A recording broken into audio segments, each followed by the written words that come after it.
ఇంకో దుర్మార్గమైనటువంటి దేశం చైనా ఎంత వత్తాసు పలికిందో, చైనాకి వెళ్ళి మార్కెట్లోకి వస్తువులను ఎట్లా తక్కువ ధరకు అమ్ముకుంటారో అట్లాంటి డ్రోన్లనే పాకిస్తాన్కి అమ్మిండ్రు, లేదా మంచి డ్రోన్లనే అమ్మిండ్రు. కానీ ఒక్క డ్రోన్ అన్న భారత సరిహద్దు రేఖను దాటి భారతదేశంలోకి వచ్చిందా అన్న పాకిస్తాన్కి వెళ్ళి బయలుదేరిన drone? So this is the difference. మాటలకి చేతలకు మధ్య ఉన్నటువంటి తేడాన్ని మీరు దయచేసి గమనించరు. నేను 100 చెప్తా, 100 గంటలు చెప్తా మా ప్రభుత్వం గురించి, మా గురించి, మా పార్టీ గురించి, నరేంద్ర మోడీ గారి నాయకత్వం గురించి.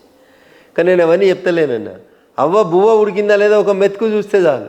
ఆపరేషన్ సింధూర్ తర్వాత ఆగమైన పాకిస్తాన్ మనల్ని ఆగం చేద్దామని ఆలోచించి వందల సంఖ్యలో డ్రోన్లు వాళ్ళ స్థలంలోంచి, వాళ్ళ ఏరియాలోంచి మన ఏరియాలకు పంపే ప్రయత్నం చేసినప్పుడు ఒక్క డ్రోన్ అన్నా సరిహద్దు రేఖను దాటి మన దేశంలోకి రాగలిగిందా అన్న?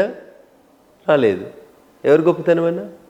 That is border security force, Indian సైన్యం, భారత ఆర్మీ, అన్ని రకాలైనటువంటి భారత ప్రభుత్వ అండదండలతో ఎదిగినటువంటి ఈ దేశ సైనికులు బార్డర్ దగ్గర చూపించినటువంటి సైన్స్, టెక్నాలజీ, ప్రతిభ, పాటవం, ధైర్యం, మనిషి మిషన్ రెండు కలిసి చేసినటువంటి ఒక గొప్ప యుద్ధం అన్నది.